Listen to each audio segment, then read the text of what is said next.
Shattered Union equals RK equals. Part 4 equals RK equals.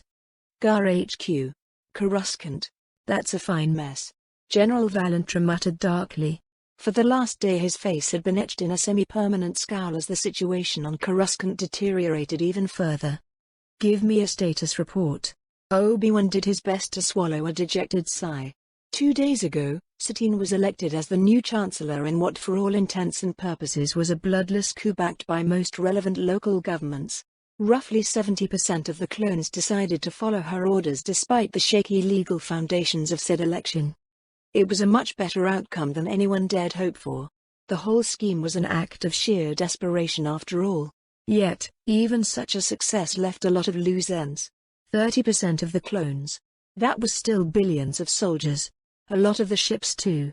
The fact that when the clones decided to obey or not they usually did it as whole units was a mixed blessing. Initially it prevented the situation from blowing up in everyone's faces, which was excellent. On the downside, the standoff up here continues. Admiral Coburn didn't bother hiding his own scowl. About a quarter of Coruscant's defense fleet refused to obey orders from a chancellor they deemed illegitimate. Currently they were keeping station above one of the industrial districts where they were under the protection of Golan stations whose crews shared the sentiment. We have the rebels trapped against the planet. However, reducing them is likely to result in unacceptable losses and damage to the surface. The system is still locked and we're only letting in food shipments at this time as ordered. Reinforcements from Anaxes are en route and should be here in the next 6 hours. Let's try to defuse the situation in orbit without shooting ourselves in the leg. Any success in negotiating with them? Obi-Wan asked. None so far. They demand we stop our madness and get a properly elected chancellor in place, Yularen said. Any chance of doing it? Will the rest of the clones still follow the chancellor's orders and disregard Order 66 if she abdicates if it comes to that?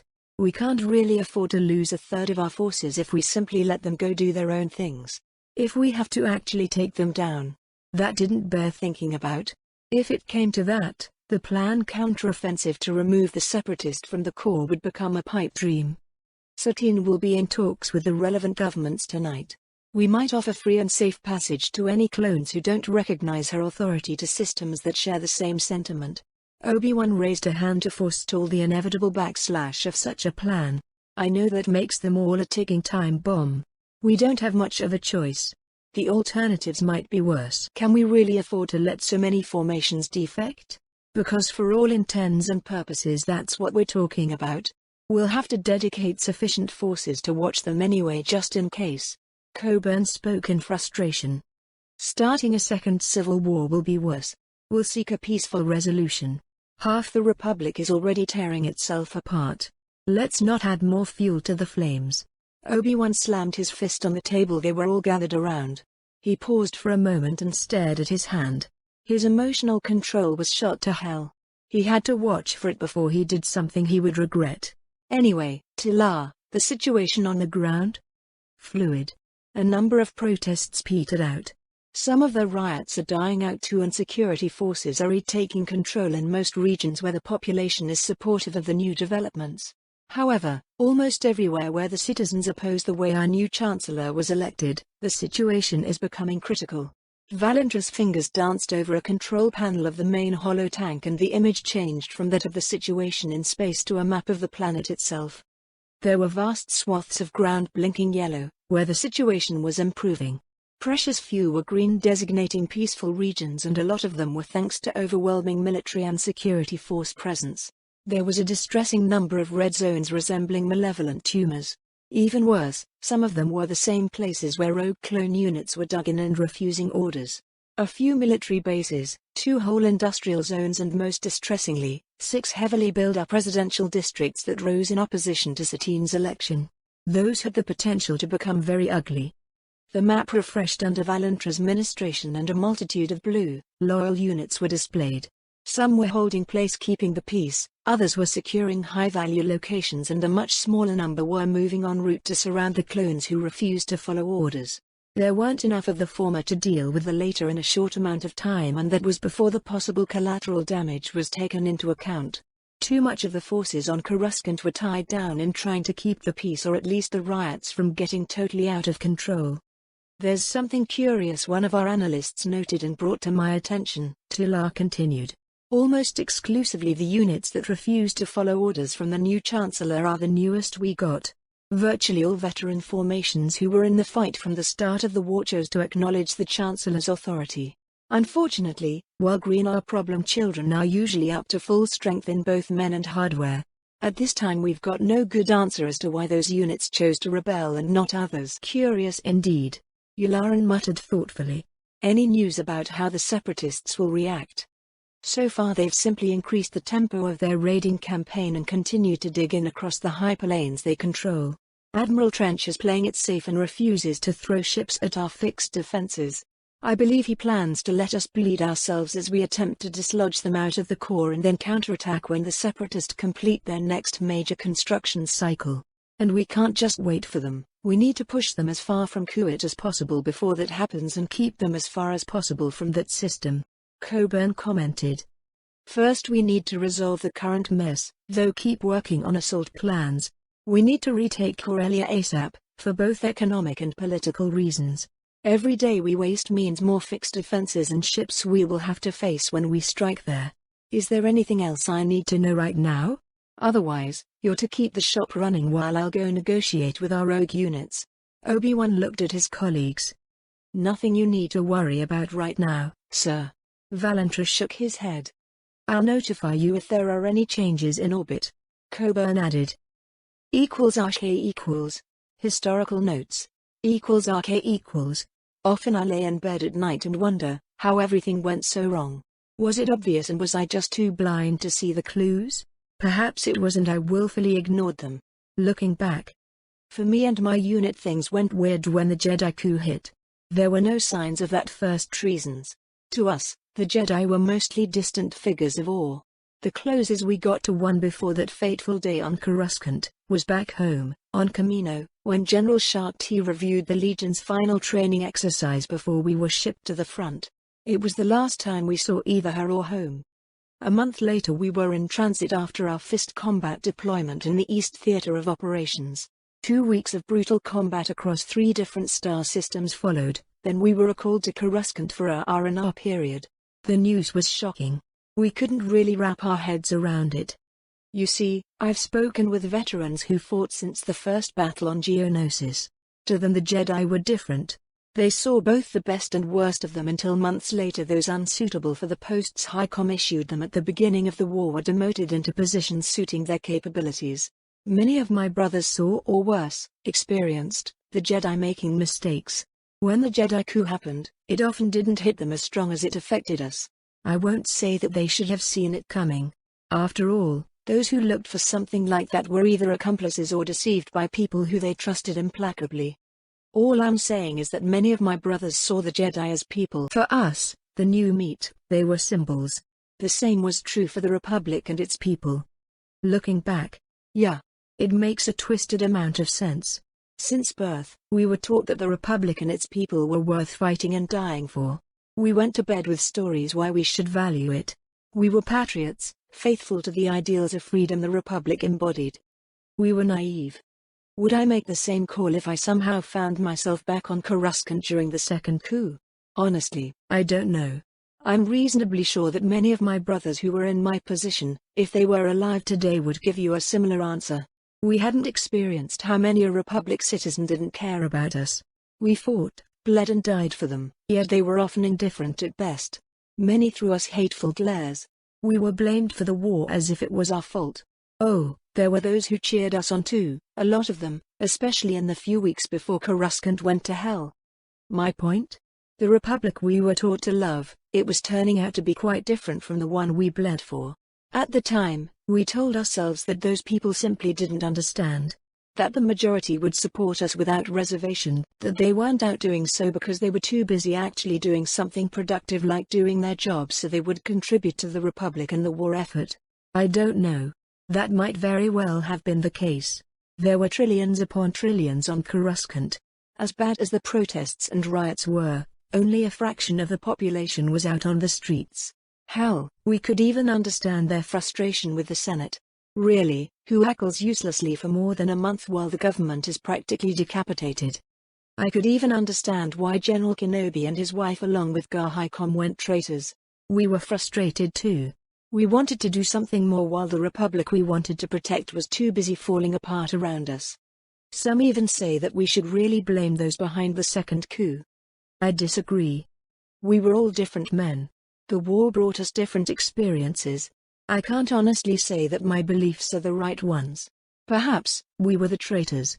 Many called us such anyway. I can't blame the Kenobis and their supporters for their sentiments. However, I can blame them for giving up. Instead of trusting in the Republic or doing their best to fix the flaws they saw, their actions during the second coup destroyed it. For us, the Republic was and still is an ideal worth striving for. Even today, we would gladly lay down our lives for it. Looking back, I would like to say that I would make the same call, no matter how futile it seems in retrospect, and I hate how uncertain I am of doing so if the chance presents itself. When we heard Satine Kenobi's proclamation, when we received orders indicating that Gar Highcom was on board with her ascension to Chancellor, it threw us for a loop. We were on Coruscant. We knew what was happening in the Senate. We knew well enough what was supposed to be the lawful way to elect a new Chancellor. More importantly, we knew that this wasn't it. What happened was stunning. Hearing unit after unit acknowledge those unlawful orders threw us for a loop. It was heartening when the odd unit asked for clarification or confirmation, yet most of our brothers apparently didn't care. I understand why some of them did it. There was a new Chancellor. Contingency Order 66 was no longer active and we were free to go on with the war. Hunting down the Jedi who betrayed us all was no longer the one overriding priority. It sounds simple, right? For us it wasn't. The Senate was the one body in the Republic meant to elect the next Chancellor. They didn't. They were sidelined and ignored. Ergo, Satine's election was unlawful. Any orders she gave, we shouldn't obey. Any unit following such orders, if they had the same information we did, would be committing dereliction of duty at best, treason at worst. Our code of conduct was clear. We were taught for years how to handle certain contingencies, and the election of a new Chancellor was no different. After all, the Separatists getting lucky and taking out Palpatine was always a possibility. Even today, there's still a part of me that rebels at the very thought of obeying orders I know to be unlawful. Back then, Satine wasn't the dully elected Chancellor. The Senate was under lock and key, guarded by at least a division. It wasn't long before the sheer disbelief turned to anger, though it took time for the implications to properly sink in. Another coup had just happened and we were being presented with the aftermath.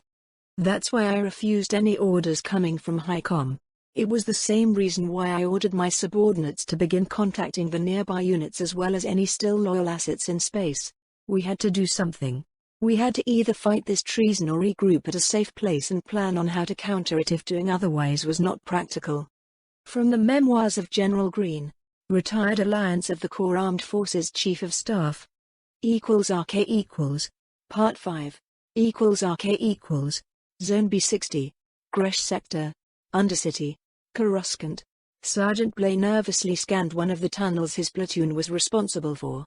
Blinking neon lights pierced the sonless depths of the Undercity, throwing dancing shadows all over the large tunnels and platforms predominant in this zone.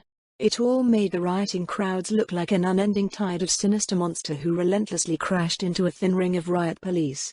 The security personnel were the only thing standing between Blay's men and their hot weapons and the out-of-control civilians. We need more police, military or otherwise, the clone trooper thought.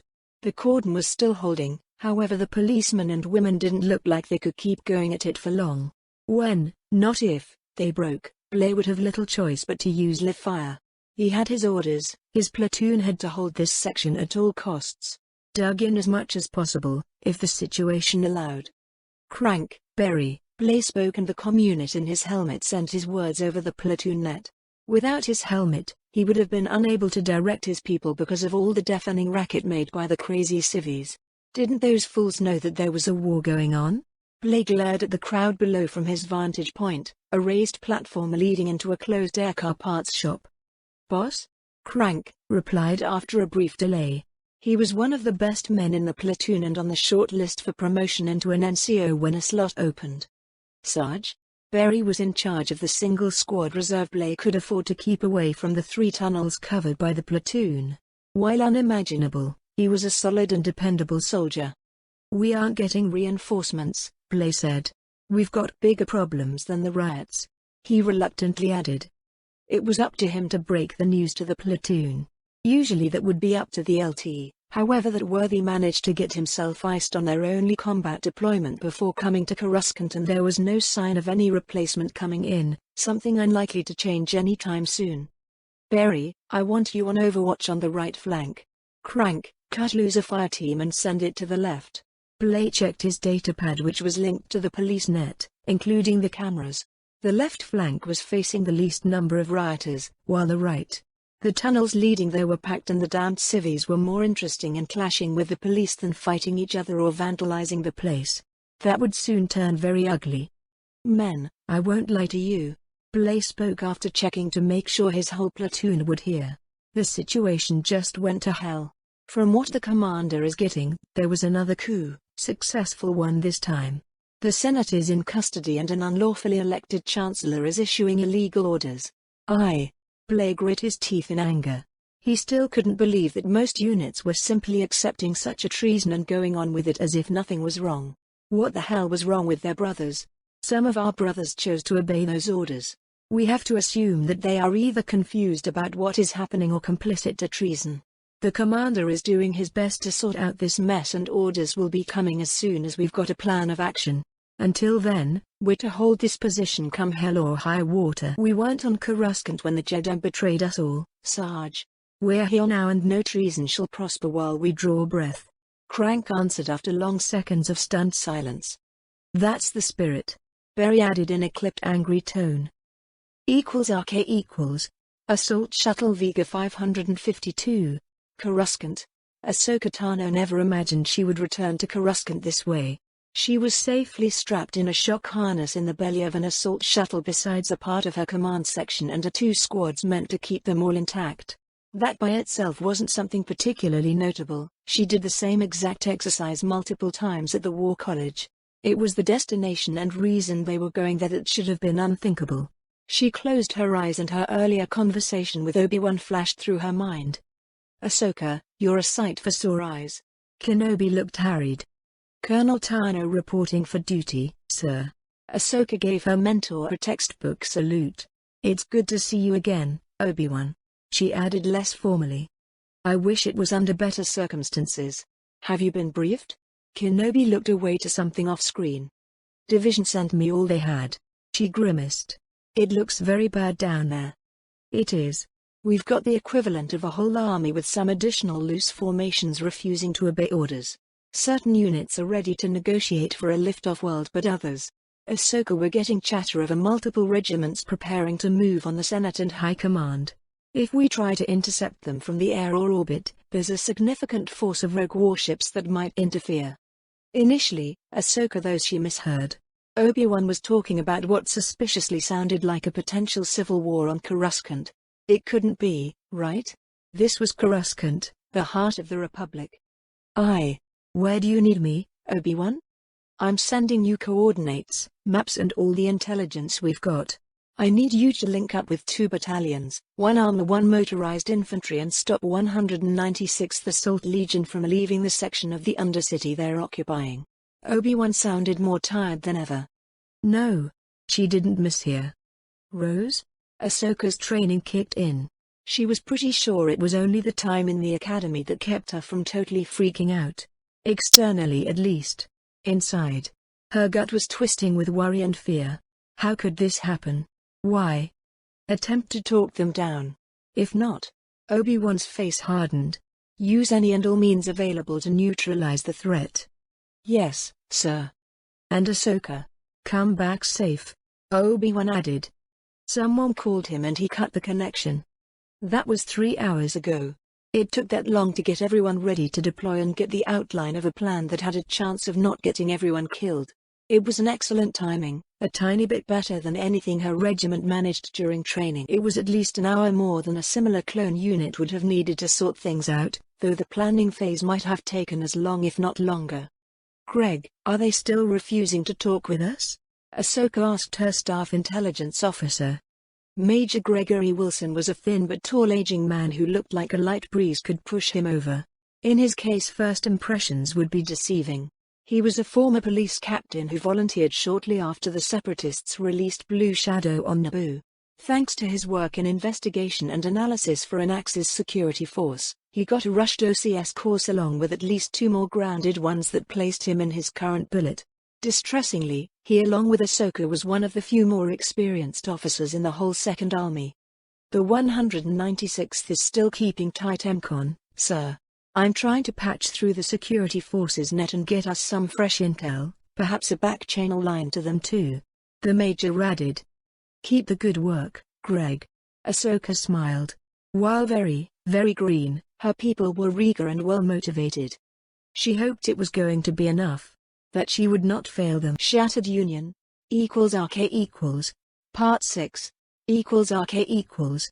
In the days following Chancellor Kenobi's controversial election, the Republic experienced a cataclysmic political shift. Many worlds did support the new Mandalorian administration, though the reasons did vary. Some did so of security concerns, others because of economic interests or political pressure by the powerful entities that backed Satine's regime. Yet, a lot of systems were horrified by what they saw as a silent coup blessed by Kuat. The consequences of that perception were soon to reveal themselves. =RK equals Bothan Council Building, Bothoi. 18 men and women sat around a round table made of ancient wood that stylishly concealed all luxuries of modern technology needed to rule over one of the galaxy's most important systems. They were the representatives of the major nation-states that still survived in one form or another on the home world. The 18 were the equivalent of ministers presiding over an assembly made by representatives of over 600 clans that for all intents and purposes was the legislative body of their people. They were locked in debate for days now, ever since their agents brought the latest round of disturbing news from Coruscant. Events on the capital world once again threatened Bothan neutrality in this senseless but often lucrative war. Spynet operatives across the Republic kept feeding the Council the truth of what was happening, and none of the 18 liked what they saw. The Republic was tearing itself to pieces. Many ordinary citizens were fortunately blind to the reality of the situation, yet what they knew and did about it by rioting all over the galaxy was bad enough. The truth. The Bothan knew it. The Republic was done for in its current form. Kuat and their pet Mandalorians saw to that. Options?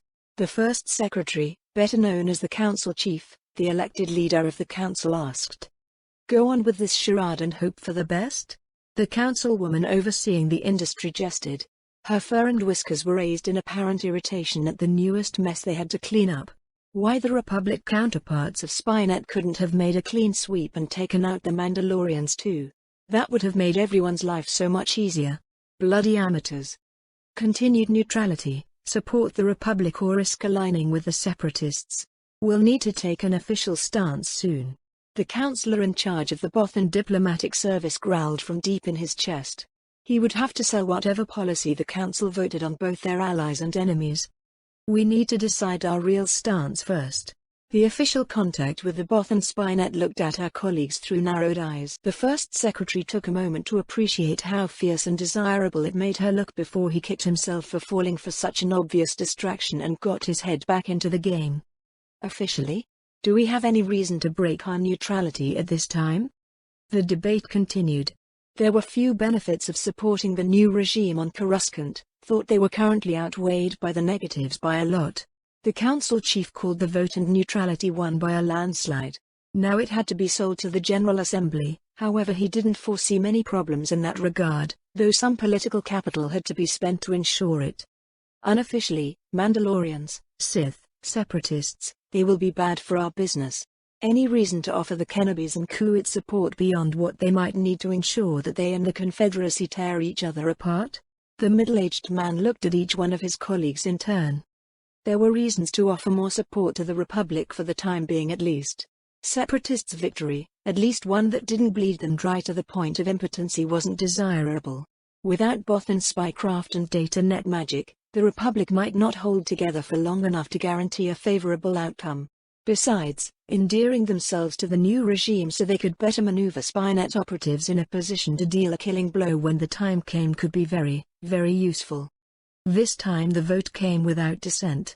Orders were cut and the Boffin Spynet was let out of their leash. == Another place where similar debate took place was the lush agri-world of Chandrila.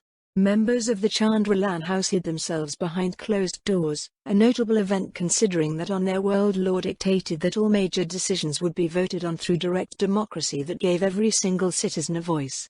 A direct consequence of that state of affairs was the fractious and often divided nature of their political discourse. While Chandrila had a tiny population, just 1.2 billion souls thanks to government-imposed restriction on family sizes, that didn't really help make their brand of democracy work better. At least it was somewhat workable, something that would be close to impossible with a larger population. No one was really surprised when, despite Chandralan House and Senator Mothma's official endorsement of the new government, a large and very vocal bloc emerged on Chandrila decrying what they eloquently described as a dastardly coup supported by traitors who sold themselves to coup it.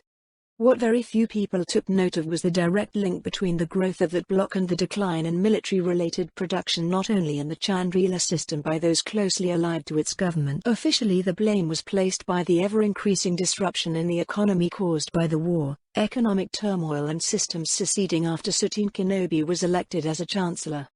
The truth was a bit more interesting. Shipments got lost, mislabeled or accidentally sent to the wrong destination. An ever-increasing number of them. Despite multiple inquiries by Chandralan House, no tangible link was ever found between this distressing decline in production and the ever more concerning rise of very well-equipped separatist groups in the region. Some systems had much stronger reaction to what they saw as the death of liberty in the core. A number of them supported the new government anyway. Virtually all of those under immediate threat by the Confederacy did so gleefully, trading any notions of opposing the coup for security against the damning sword of the separatist war machine. Other systems had the luxury to make a meaningful choice about their future. At Ixtla, the mercantile guild ruling the system had terrible concerns about the future. Their guildmaster Shuli made a deal with Chancellor Palpatine almost a decade ago that would ensure the future of his world when the Republic was reforged into something better. The same was true for almost 100 systems in the deep core that had Ixtla as their only fast connection at the galaxy at large. If the hyperlane anchored to that world was ever severed or just blockaded, they would be cut off and left more than a month away from the closest Republic system. Their economic prosperity was intertwined with that of Ixtla and its mercantile guild, and when Shuli chose to oppose Chancellor Kenobi, they had little recourse but to follow.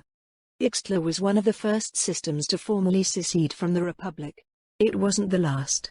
Not only that, but the Guildmaster was one of the engineers that ensured such an act wouldn't be seen by history as a short-lived act of defiance. Mere hours after Ixtla declared its independence from the Republic, Shuli signed an accord with President Mia Rosalind from Borica, a quite typical core world with a decent amount of industry and still possessing a significant amount of easy-to-reach resources ready for extraction. The alliance between those two systems and eventually their allies would have far-reaching consequences beyond what President Rosalind and Guildmaster Lee intended, all because of the events that took place at Argao. Bank of Argao HQ. Argao Bank Arcology. Argao. Toog system. Zebulon May stood at the top floor of a gleaming tower that symbolized all the power at his disposal. He was the newly elected director of the Bank of Argao after his predecessor perished amidst the chaos on Coruscant a few days ago. Zebulon surveyed the arcology that was a shining example of what his world and the bank that owned it could achieve. 13 billion people worked and lived in reasonable comfort and luxury below him. For until millennia, Argao managed to retain its neutrality, profit and prosper no matter what war the Republic was currently fighting. Their neutrality used to be respected. Their power in the Toog system, absolute. Mandalorians, Sith, it didn't matter. The barbarians never came close enough to tangle with the state-of-the-art navy protecting Toog. Even the Sith were content to do business and respect the only 3 laws that really mattered on Argao. Even if they could gleefully take advantage of a convenient loophole. As the director, May was bound by the 3 statutes. Even he didn't dare break them. The first governed the exports of precious metal that the whole system was rich on. It was the most complex and heavily regulated of the 3. The third, well, it was in Zebulon's best interest to see it was never breached. It guaranteed that the integrity of the Bank of Argao must be maintained at all times and at all cost. The second absolute law was deceptively simple. No outsider was allowed to carry a weapon while on Argao, and every local was required to be armed at virtually all times. It was simple. It was clear. When the Clone Wars began, the Republic breached the second statute and thus infringed on the third. If it wasn't for the madness that gripped the separatists when they unleashed Blue Shadow on Naboo, Argao might have seceded. They were in talks with Republic diplomats at the time and under pressure by the intergalactic banking clans that technically owned the Bank of Argao not to, but in the end it wasn't their call. Zebulon glared at what he saw through the window. A Republic assault ship rested on the roof of the Arcology, one of 10 that he could see from his vantage point. When the war began, the Republic deployed a significant number of clones to Argao, thus breaching the law. They were armed, heavily at that, outsiders on the surface. Most of them were even concentrated in the Arcology, which only added insult to injury. For months the board of directors that ran the bank argued, bribed, used diplomacy, yet they couldn't throw the clones out without using force, and for various reasons that was an unpalatable outcome. Argao was the seat where dozens of major intergalactic corporations had their HQs.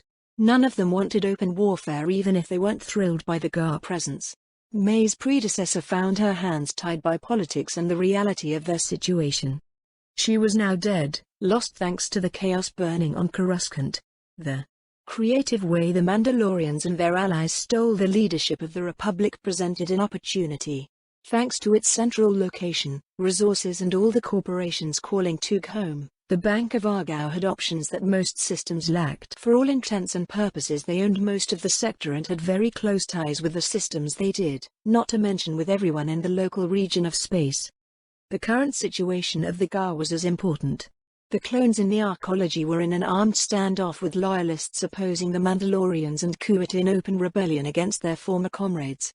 "Director, the board is here," Zebulon's personal assistant informed him. "Thank you, Irina." May smiled. Chancellor Kenobi presented him an opportunity he couldn't possibly fail to grasp.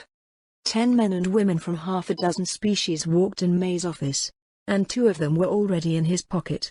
He had to convince just one of the others that his plans for the future had merit, and then he could unleash Argao's private army upon the interlopers.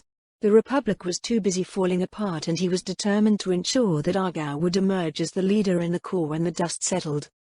=RK= Part 7. =RK= Prime Minister's Office. Government House. Zenver. Alzakan. Alzakan System. Callisto Ferd ran a delicate finger over a hair-thin face marking that framed the contour of her heart-shaped face. Similar decorations were tattooed around her eyes, making her sharp green orbs even more striking. Carefully styled mane of fiery red hair fell like waterfall around her face, giving her a wild and untamed appearance.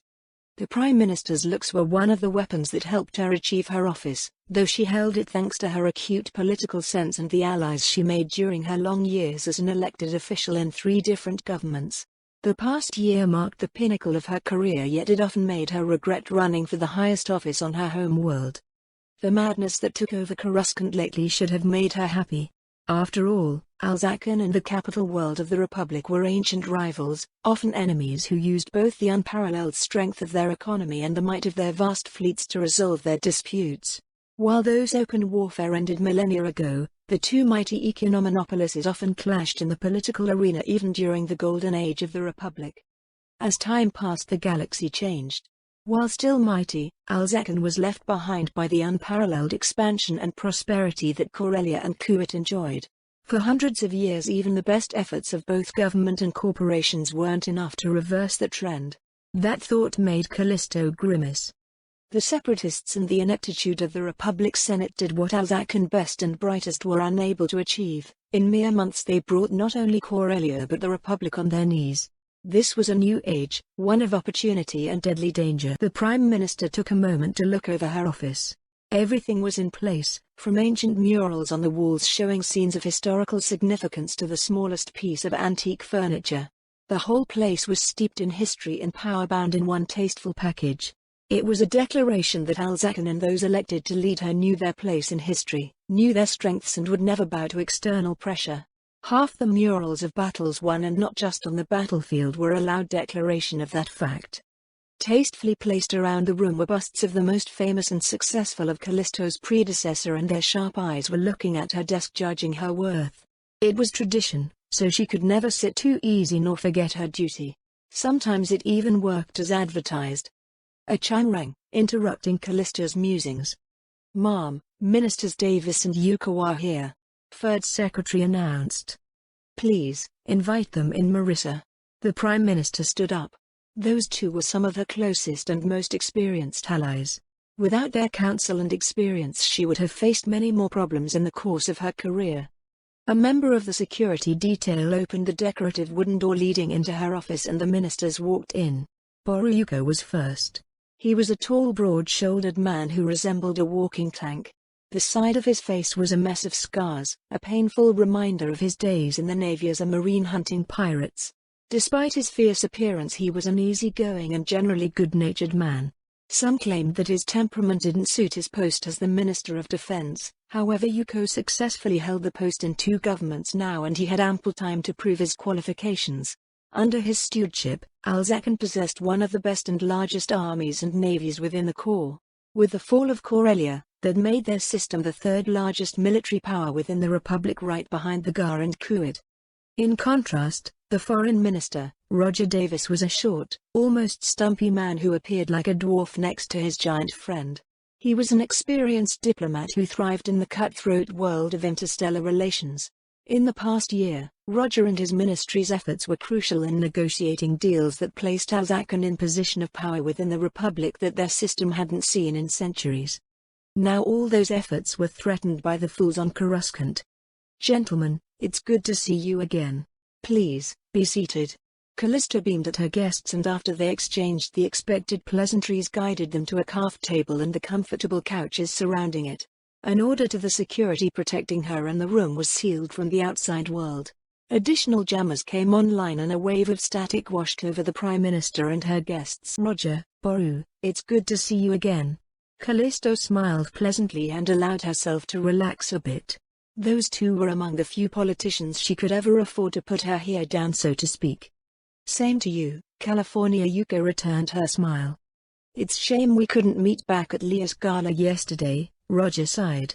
The man loved every chance to go out and mingle with the shakers and mover who made Alcasan's prosperity possible. "Blame Coruscant." Callisto let out a long-suffered sigh. "Oh, I do, my dear. Tomorrow evening Parliament will vote on our continued support for the Republic." "What will be our stance?" Roger asked. "As instructed, I've been preaching our support to the new government on Coruscant. However, Satine's no fool. She knows our hands might get tied or worse." "Boru, I need your honest thoughts on the military situation," Callisto inquired. "Fluid. The Republic has most of its fleets and sufficient ground forces concentrated on the hyperlanes leading deeper in the core. Sufficient reserves are available to block any separatist offensive that actually breaks through in force.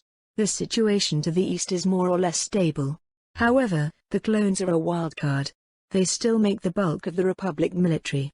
There are new volunteer armies ready for deployment or in the final stages of their training, and most of the new construction is crewed by regular people." Boru grimaced, which stretched his scars in a grotesque smile. "The clones are the issue. Some formations are refusing to acknowledge orders from the new Chancellor. The last we heard, there were no live-fire incidents between them and the Loyalists. However, the number of the rogues is significant. 20 to 30% of the GAR. Even if some kind of peaceful resolution is found, the disruption would slow down or derail any plans for counter-offensive in the core. Should we fear another major separatist attacks in the foreseeable future?"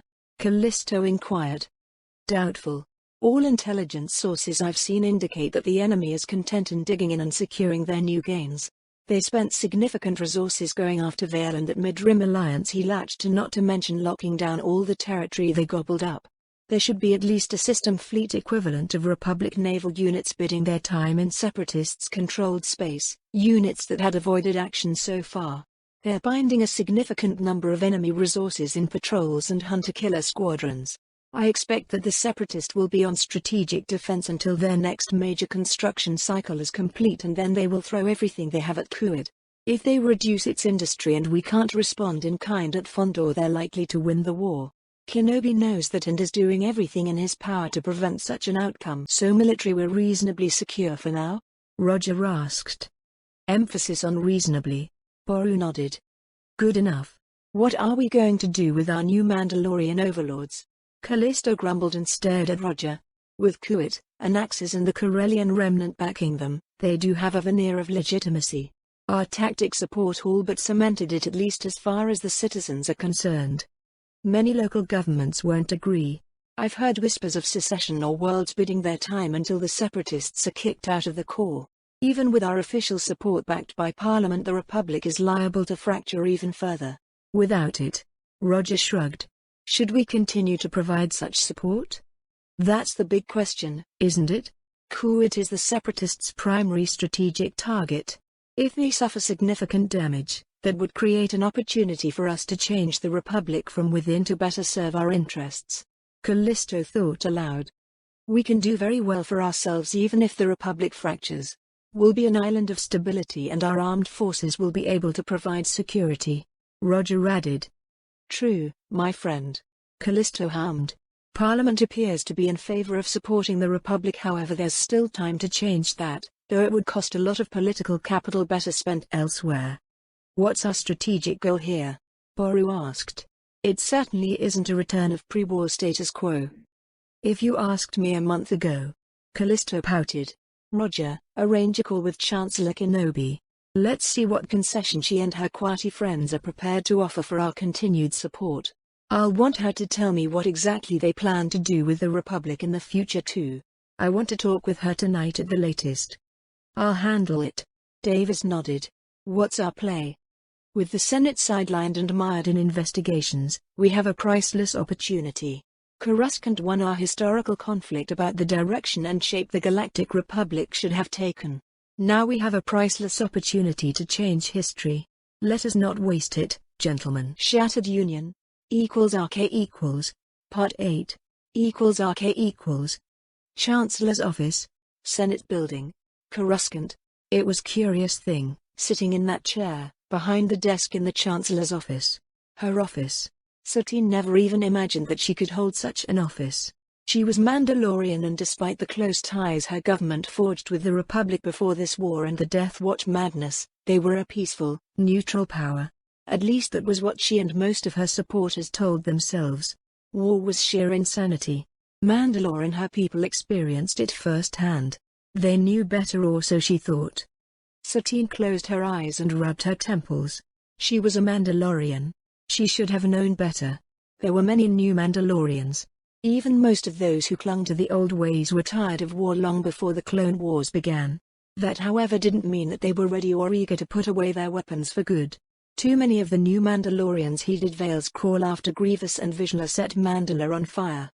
She hated it. Hated her brother-in-law for showing her the true nature of her people for what it was.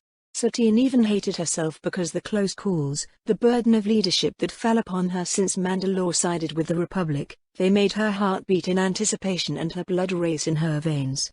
She knew the price of war, the broken lives and people, the destroyed livelihoods.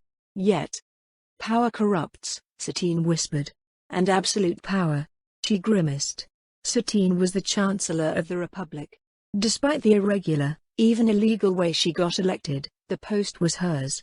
While given the situation she couldn't really wield the full powers that Palpatine concentrated in the hands of the Chancellor, Satine was still arguably the most powerful woman in the galaxy.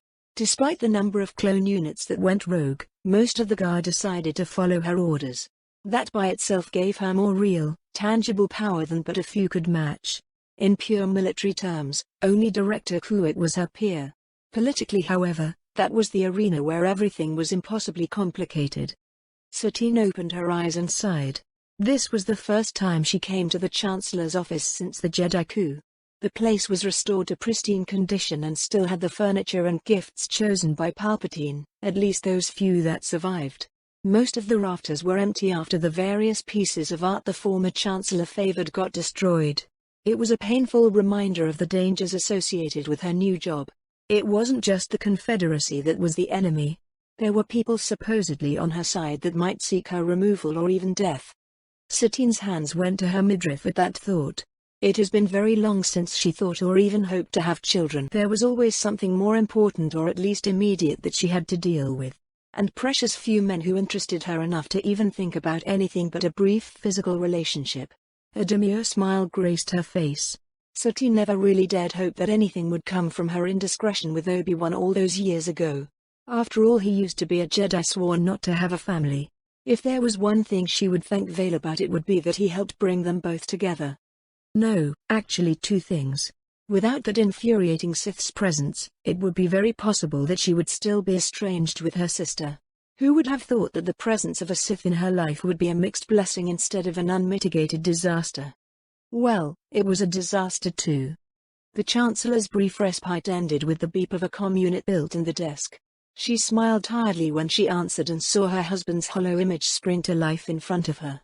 He looked as chipper and dashing in his armor as ever, though his eyes betrayed weariness at least as heavy as her own. Obi-Wan, I'm glad you could make it. It's no trouble, Madam Chancellor. Her husband spoke formally and earned himself a scowl. Oh, Satine knew that they had to maintain at least the illusion of distance in certain circumstances as it was proper. It didn't make it great on neither of them any less. We'll be talking with Alaskan's Prime Minister shortly.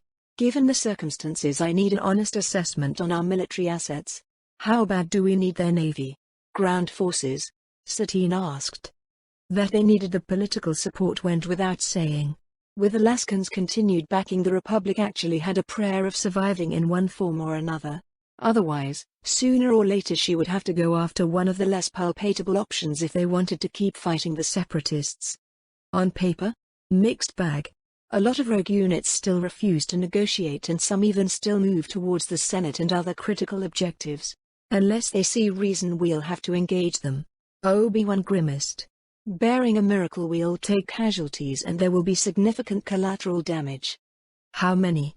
Half the rogues on the ground here on Coruscant are determined to fight it out, it seems. There already were engagements on various worlds across the Republic. We either won most engagements or are in the process of doing so, but it's expensive in both lives and material. Obi-Wan confessed. Satine lowered her eyes.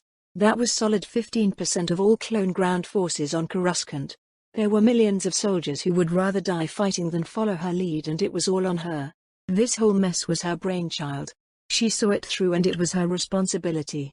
What does that leave us? Satine asked. That depends. If you could actually convince the local governments to release a meaningful number of their SDFs so they could contribute to the war. Obi-Wan shrugged.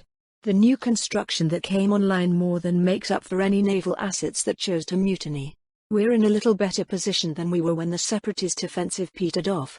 We have a solid defensive position, however as things stand any offensives we make, especially in the core, would have to be limited in scope. We'll need to keep solid reserves to handle the next major Separatists' construction cycle. If we can hold on for about 12 to 18 months without losing Kuwait or another significant chunk of lesser industrial systems, we'll be in an excellent position. One way or another, the next 2 years will decide the outcome of the war. Right now I can't guarantee a victory, but barring a total political collapse I can promise that the odds of a military defeat are low. At least Satine could trust that Obi-Wan was honest. You believe that the local system defense forces would make such a big impact? She asked. For a long moment Obi-Wan just stared at her, then shook his head. Satine, when combined, the intact SDFs in the core alone are equal or greater in combat power than the GAR both in space or on the ground. A release of 20 to 30%, which I hope is doable, would put us in a much better position than we were before the latest unpleasantries began. We would need some time to shape them so they could work together, but that's it. Give me 40 or 50% of those SDFs and I can guarantee you I'll have the Separatists out of the core before they're ready for another major offensive. That sounded great. It was probably true even. Convincing the local government to let their armies and navies to play and suffer casualties? That was something even Palpatine was unable to do, though then the strategic situation was different. Most core government were reluctant to let their people die for the Rim. However, not the Separatists were in the core. They were clear and present danger. They did sack the Corellian system, attacked Kuwait, and were like a dagger poised to slice the Republic's throat. A pained expression marred Satine's face. She had to play on everyone's fears. Vale would approve, the bastard, she was sure of it. I'll do my best. That's all I ever asked, my love. For a moment, she wasn't looking at General Kenobi, but at Obi-Wan, her husband. A few minutes later, Obi-Wan was busy being the GAR's commanding general and Satine was faced to hologram with Prime Minister Callisto Ferd. When the pleasantries were out of the way, they exchanged a round of verbal sparring and it was time to begin negotiating in earnest. RK equals. Part 9. RK equals. Prime Minister's Office. Government House. Zenver. Alzakan.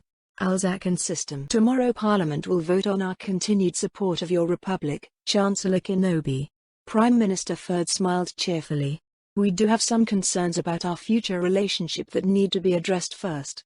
I see. Please go on. Satine returned the smile though her eyes remained cool and calculating, which was a significant change from what Callisto knew of the woman. Alzakan would like a more limited form of economic and political entanglement within the Republic. In the past centuries the Senate has proven that in its current form the Republic is a flawed creation, Callisto continued. That is indeed an issue to be addressed. One of the primary goals of my government is to ensure that the past month won't ever repeat. What about military cooperation? Kenobi inquired. We have no issues with a close defense alliance. We won't necessarily fight an offensive war that a Republic member ignites for their own gain. However, we have no problem protecting the Republic from outside threats. Like the Separatist or more importantly, the Mandalorians, was tactfully left unsaid. That's good to hear, Prime Minister. Another standing issue we've had with the Republic was the status of the Jedi and the frankly unreasonable freedoms they possessed to do what they wanted. Callisto picked up a datapad and waved it in front of the holocom's camera. There are still protests about all over my world about the Baby Ludi case and I'll be facing questions in Parliament about not only that issue but about the Republic's Jedi. What do you plan to do about them in the future? Your plans for the Force-sensitive people in the galaxy? That case was a long-standing thorn in Ferd's administration. The whole mess began shortly after her election and if it wasn't for the Clone Wars erupting a few months later it would have been potentially the thorniest political problem she had to face. The Republic judiciary was torn, they hadn't really faced such an issue before, the Jedi were particularly uncooperative and there were weekly massive marches on Alzakan. People's Inquest used the case to stir trouble and gain more popularity and half the Parliament was up in arms as a consequence. The child's mother, Giovanna Belaine and People's Inquest leader Thrinka Padownit were already working on a HoloNet feature that was supposed to expose all the sordid details about the Baby Ludi story. It was expected to air sometime in the next couple of months and Callisto knew it would be another major headache for her. Small wonder that her people were at best uncaring when the Jedi attempted a coup and the Guard dropped on them like the fist of an angry god. At this time the status of the Jedi at large is that of traitors to the Republic. Those who surrendered are under investigation about their complicity in the Jedi coup. In the future the autonomy of any organization overseeing the Jedi and other Force adepts in the Republic will be significantly curtailed though the precise details will be decided at a later date. If we recover your missing child, we'll return her into her mother's custody, though she will need to have proper training. Satine answered. Callisto looked thoughtfully at the Chancellor. The woman was married to a former Jedi so she should know if the Council told the truth about the dangers of leaving someone with their mind open to the Force on their own. However, that surely didn't mean that they had to abduct children in order to train them. Bloody Jedi. On the other hand, Satine Kenobi was married to a former Jedi so she couldn't be said to be really objective about the whole mess. The question was if she would be in support of the Jedi in general or against them on principle. After all, it was no secret that the Council expelled her husband and that her sister nearly died at the hand of a Jedi during their attempted coup. Politics aside, Satine might be an ally as far as keeping the Jedi on a leash went. That's provisionally acceptable. Callisto allowed. In that case we can come back to the primary issue. Her smile turned predatory. The future of the Republic. What exactly do you want, Prime Minister? Satine's eyes narrowed at her. Federated structure with high autonomy over local matters. Define local. High autonomy while you're at it, Satine stated flatly. Our and nearby sectors for starters. Our internal politics and affairs are frankly not Coruscant's business. We do value our independent nature as you well know. We aren't that different from your people in that regard, Chancellor. Though we aren't a bunch of conquering barbarians. For all intents and purposes you already have such independence under the Republic. Satine reasonably pointed out. Only because the Senate was an ineffectual mess. Something that needs to change if the republic we want to rebuild is to be in any way functional. Callisto cheerfully pointed out. Fair enough. You have a proposition to that effect, I take it? Kenobi asked. To her credit, the woman continued to keep her cool mask in place. Define limits on the power of the executive branch of the government in the face of the Chancellor. Clearly defined rights for the various local governments on sub-federal level. A consolidation of sectors to better reflect the real situation within the Republic. I believe your people would be amicable to that firm, especially if the Mandalorians decide to formally join the Republic. Last time I checked, about 3,000 worlds in multiple sectors took lead from Mandalore, didn't they? Callisto offered an olive branch. The future of my people would be decided on Mandalore by our leader and the clans, Satine answered as expected. Callisto wondered if she hoped that Mandalore would return from his vacation to the Mid-Rim as a victorious general or a dead hero. More importantly, which outcome the new chancellor would prefer. While the man was Satine's brother-in-law, he stood for everything her new Mandalorians opposed. Did the woman change since the Separatists' invasion of Mandalore, or did she play the long game? Callisto didn't know. She had conflicting reports about that from various sources. When the situation with the clones stabilizes, I'll be hosting a meeting on Coruscant to determine the future course of the Republic. I would like to invite you to these talks, Satine offered. Who would be the other notable participants? Satine recited a short number of names. At least the woman was a realist. If Callisto played her cards right, Alzakan might finally realize her historic ambitions. Making her world the new capital of the galaxy was probably too much to ask for at this time. Everything else, however,